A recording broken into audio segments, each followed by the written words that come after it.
Hello everyone, this is Kirk, and welcome to EVE Online. Specifically, today we'll be looking at an activity within EVE Online called Exploration. Exploration within EVE Online is an activity that allows players to find hidden sites with better than average or specialized loot.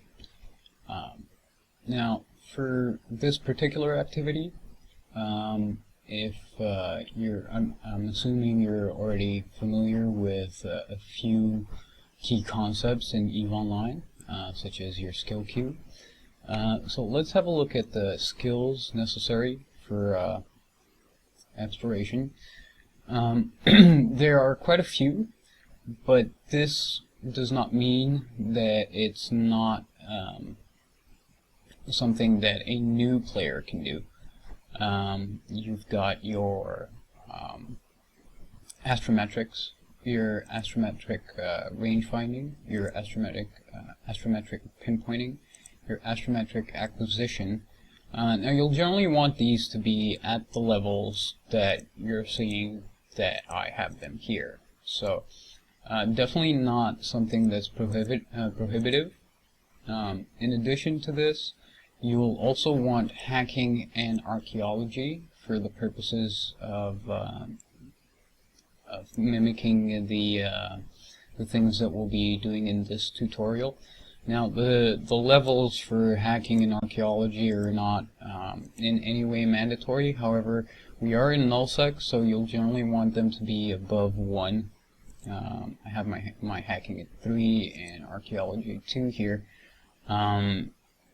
I don't generally engage in this type of activity, but I have seen and been asked a number of questions related to exploration and hacking and how to. So I figured I'd consolidate all of that into one video that I can, post to people when they ask these questions. So that's the required skill set. In addition to that, you may want to get into one of these, is to say a covert ops frigate. In my case, this will be an anathema. So let's go ahead and have a look and see exactly what the skills required to fly one of these are. So you'll want your frigates to 5 so that you can train covert ops. You don't necessarily need to use an anathema specifically.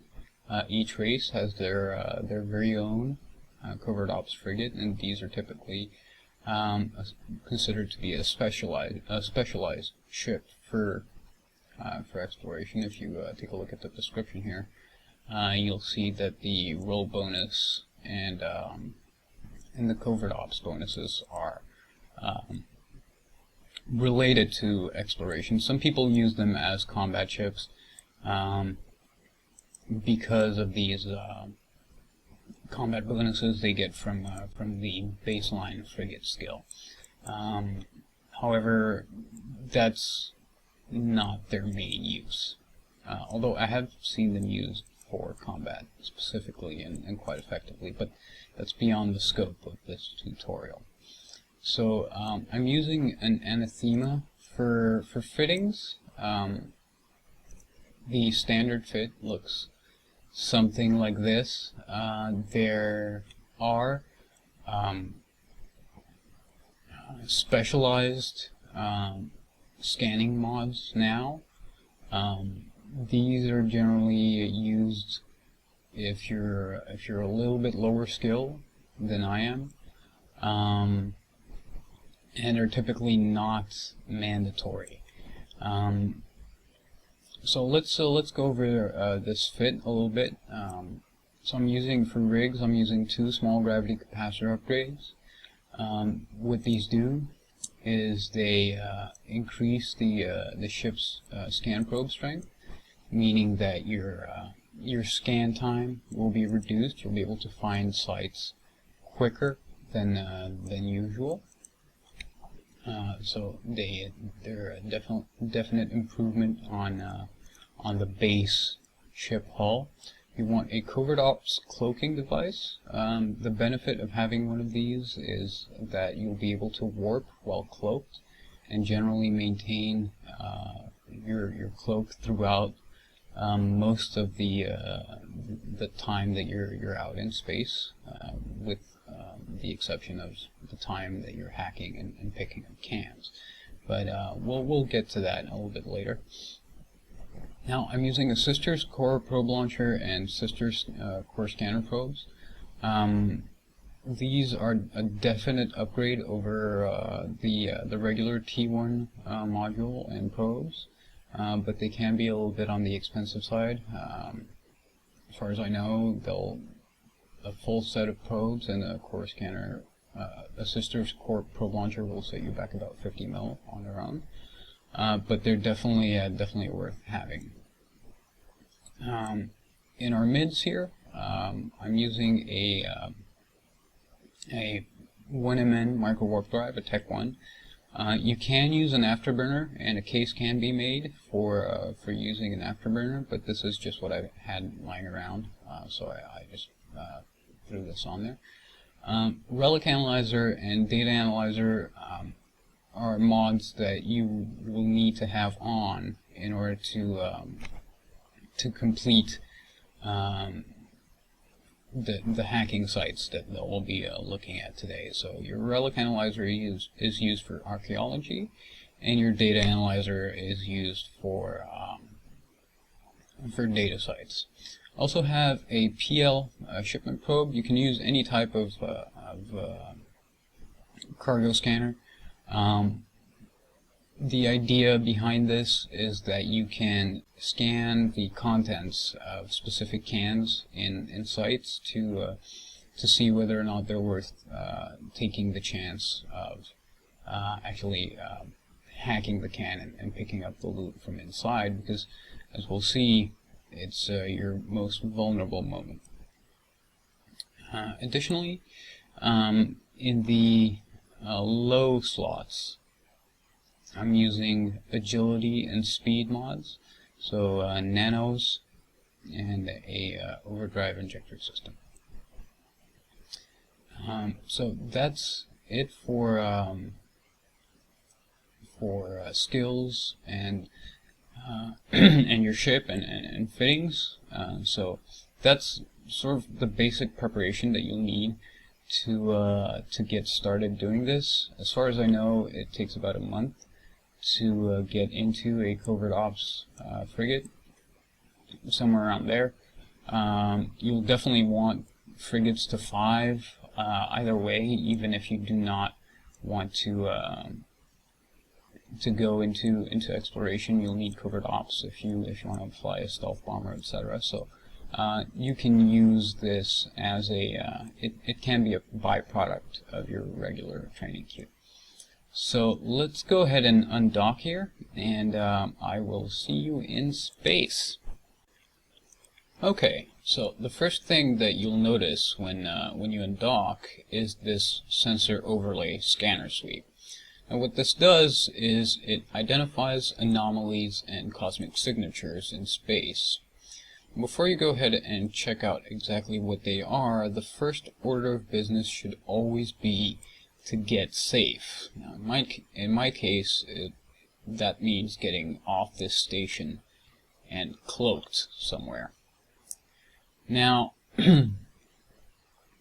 because obviously there are neutrals in system, and we don't want to run into them. Now, if you go ahead and hit your ship scanner here, you'll see exactly what I mean. So along the 3 tabs here, the one that we're most interested in right now is the probe scanner. And you'll notice there are a number of green items here. These are the cosmic anomalies. Now there are several types, and we won't be going over those today, but the one that we are interested in is this cosmic signature here. Now, in order to identify exactly what this is and whether or not it's something that we can, it's a site that we can complete in the ship that we're in right now, we'll need to launch probes. Before launching probes, we have to get an idea of what exactly it is that surrounds us. So situational awareness is something that you really have to be on top of if you're going to survive. So let's go ahead and hit our directional scan here, and we can see there is a Dramiel on scan. So this could be a problem. They will be looking for us. When in low and nullsec, always assume that everybody in system is out to get you. So what we'll do is we're going to go ahead and change our position. Now, while we're doing this, we can also go ahead and launch our probes, and I'll show you exactly how to do that. We'll go ahead and hit the probe launcher, the probe scanner, and what we'll do is we'll uncloak, work to this planet at 100, and hit the spread formation button right away. Now, what this does is it allows us to warp away and have our probes active at the same time. Now, every second that you spend uncloaked is a second that you spend in a less safe configuration than you could be in. So once you cloak, another thing that you can do to maximize safety is to keep moving. So we'll go ahead and double click in a random direction in space, and you can tell my speed is rising, meaning that I'm moving. And because I have a covert ops cloaking device fitted, this does not nerf my my ship's ability to move, so my top speed isn't unaffected. Now let's go ahead and hit our map and have a look at what's going on here. So the system map is a 3D representation of the celestials in system with the cosmic anomalies and cosmic signatures overlaid. Now, some systems can have a lot of anomalies, so it can sometimes be a good idea to untick that marker, and you can see they get removed from the map as well. So our point of interest is this cosmic signature right here, which has been identified by our sensor overlay. So what we'll do is we'll go ahead and have to move our probes in such a way that the scanner sweep crosses this this particular volume of space in such a way that we can get a better understanding of what it is. Now, practically what this means is that by holding the Alt key, we're able to move and change the either the radius at which our probes will be scanning at, or the relative distance between the probes.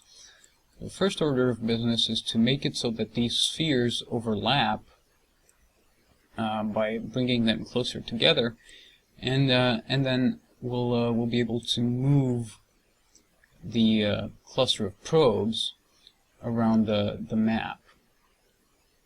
Now, some people get very disoriented by this map because they're unable to center the camera on their probes. For example, you can end up in a situation like this where your probes are in a spot like that, and you're trying to get your bearings on them, but it's not all that straightforward.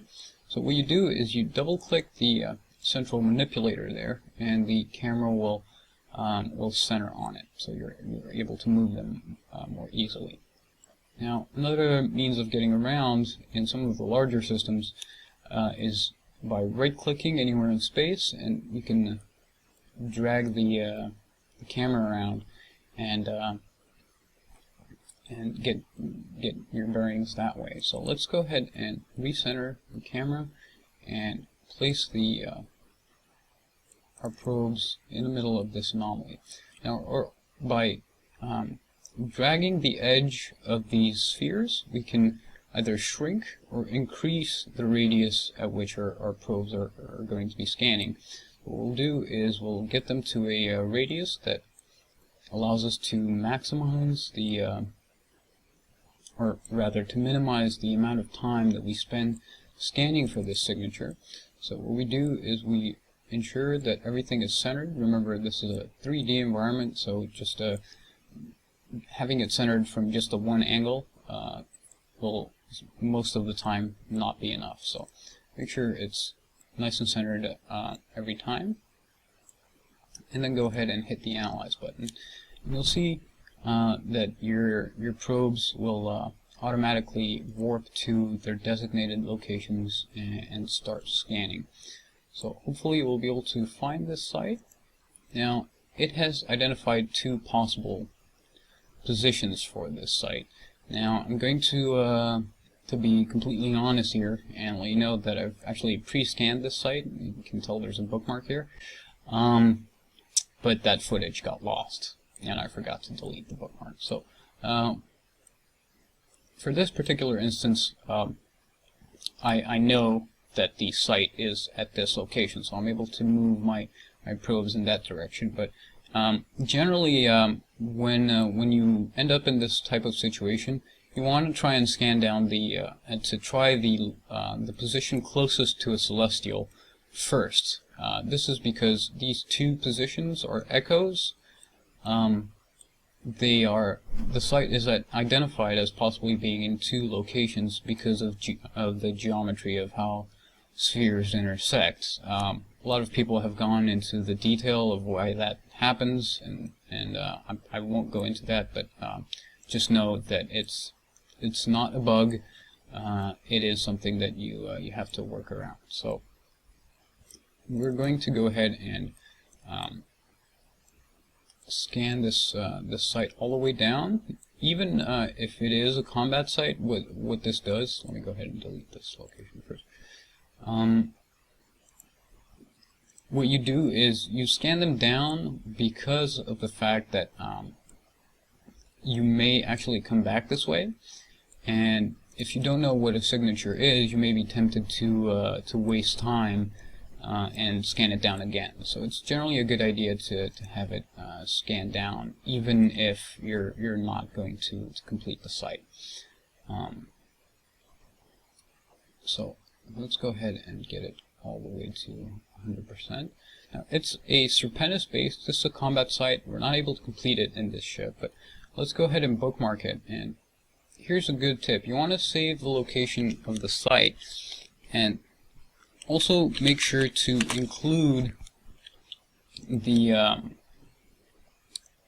index for the signature. That way, if you do come back this way and another signature has spawned, you know which one you can ignore. I marked it down as GET Serpentis base. I know that the GET signature is a Serpentis base. If another one spawns while I'm away, I know that that I can ignore this one and concentrate on the other one, thereby saving time. So let's go ahead and get our probes back here.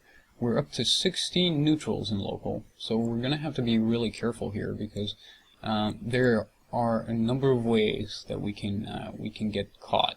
Now, if you generally scan a particular area of space, you know, a few systems that you roam around, it's a good idea to make tacticals off of as many gates as you can, or the most camped gates.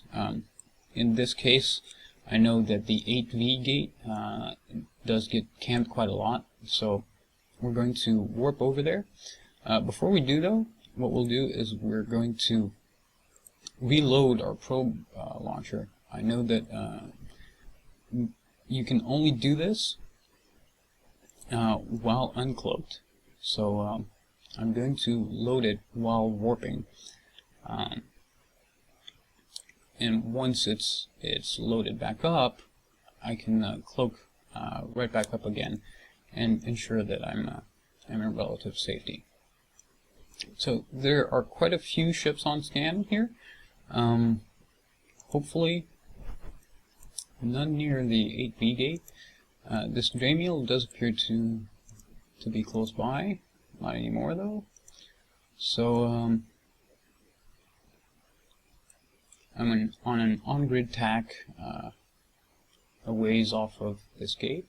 There doesn't appear to be anybody there, so it's fairly safe to jump in. So I'm going to go ahead and do it.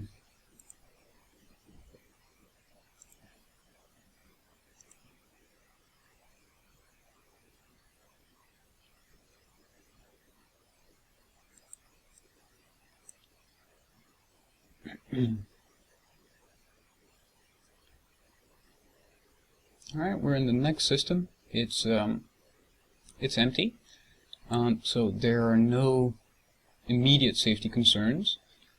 However, we do want to get off of this gate. So what we'll do is we'll warp to a planet, say this one, and what we'll do is warp to a random distance and launch our probes as we're warping. That way we're able to cloak right back up again. There's one cosmic signal signature in the system, so let's go ahead and probe it down.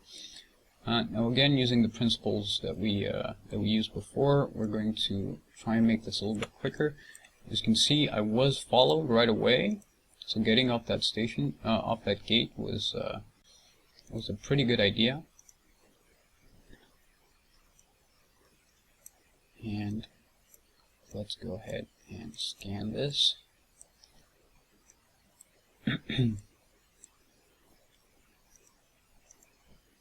Now always check your directional scan. It will give you a host of clues about what's going on around you. As you can see, this Dramiel has followed me in here. He's trying to find me. So I'm going to make sure that I'm moving. Now you can do this even by even without being in outside of this map view. If I just align to say the sun, I'm able to move in a random direction in space at maximum speed while cloaked. So hopefully this person won't be able to find me. Meanwhile, my probes are done scanning, and I can tell there's already a point of interest here. We've got a relic site, so I'm going to try to scan it down as soon as possible.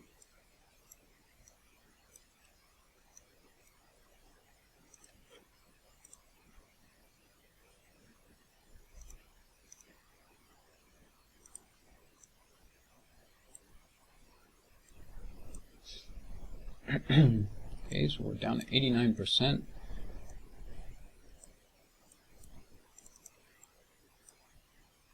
Again, make sure that you're centered from more than one angle. The map view here can be very deceiving.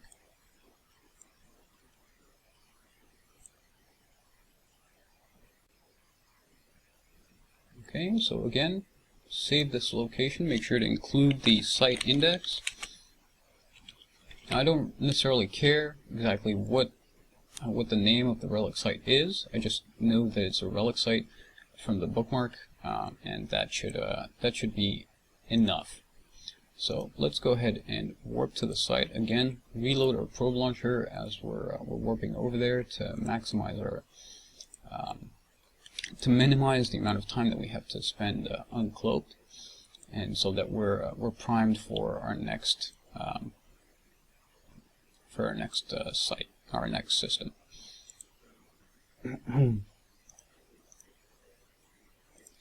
Okay, when we get back, we'll go ahead and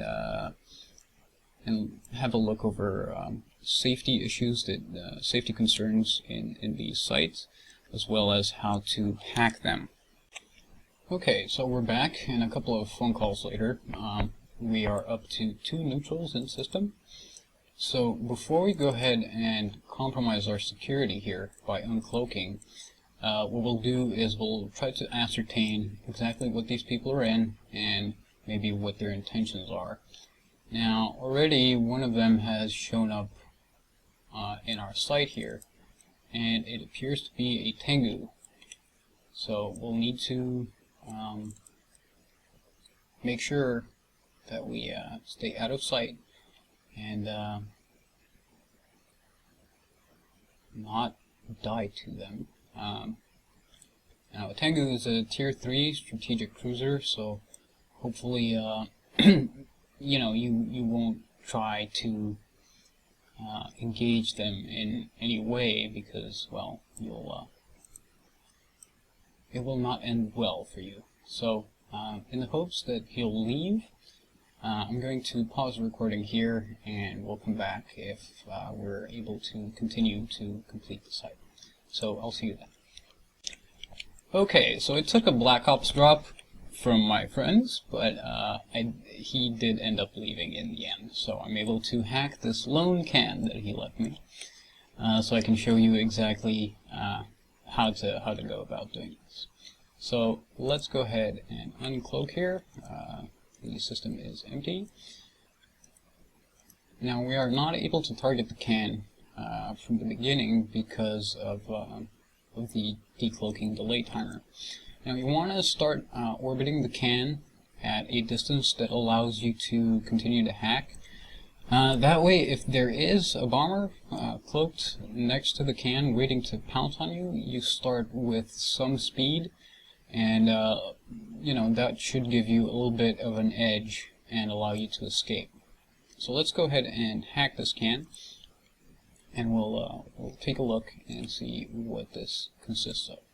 So as you can see, the minigame is a grid basically of nodes that you need to navigate in order to find a central computer core. Typically it's on the exact opposite side of where you start out. So what I do is I click one node, uncover it, and if there are neutrals and local, I hit dscan to check what's going on. But since there's nobody here right now, we'll just continue to hack this can. Oh look, downtime. And pick up any power-ups or utilities that are available to us, and move on from there. So already we found the central computer core, but let's go ahead and explore it a little bit farther and see what else we can find. You'll also be running into a lot of defensive subsystems that prevent you from progressing. Here there's a firewall. You can read the description there. Just pause the video and you'll be able to do that. And another firewall. And another firewall. So you can see when I uncover one of these, it cuts me off from the rest of the grid. So I have to either go through it or somehow try to bypass it. You'll also find that if you hurry, you'll miss out on interesting things. But I'll let you discover that on your own. For the time being, let's go ahead and hack this central computer core and see what happens.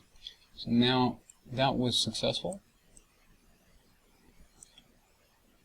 And we're able to pick up the cans. Now the cans have different denominations.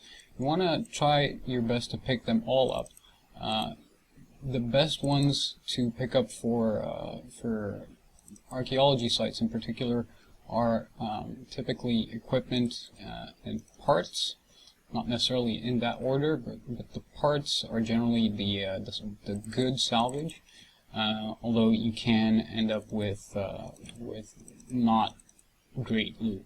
So you'll also notice that it is practically impossible to pick up all the cans on your own. You typically need to have a buddy come help you at least with some of the cans. But if you know what you're doing, you can definitely pick up at least the good ones. So in the hopes that that was somewhat helpful, I'm going to leave this tutorial as is. If you have any questions or would like to comment on any subject related to this tutorial, please feel free to have a look down below the video and hit the the comment button. Also, don't forget to like and subscribe if you'd like to see more of this content. Thank you very much for watching. This was Kirk, and I'll see you next time.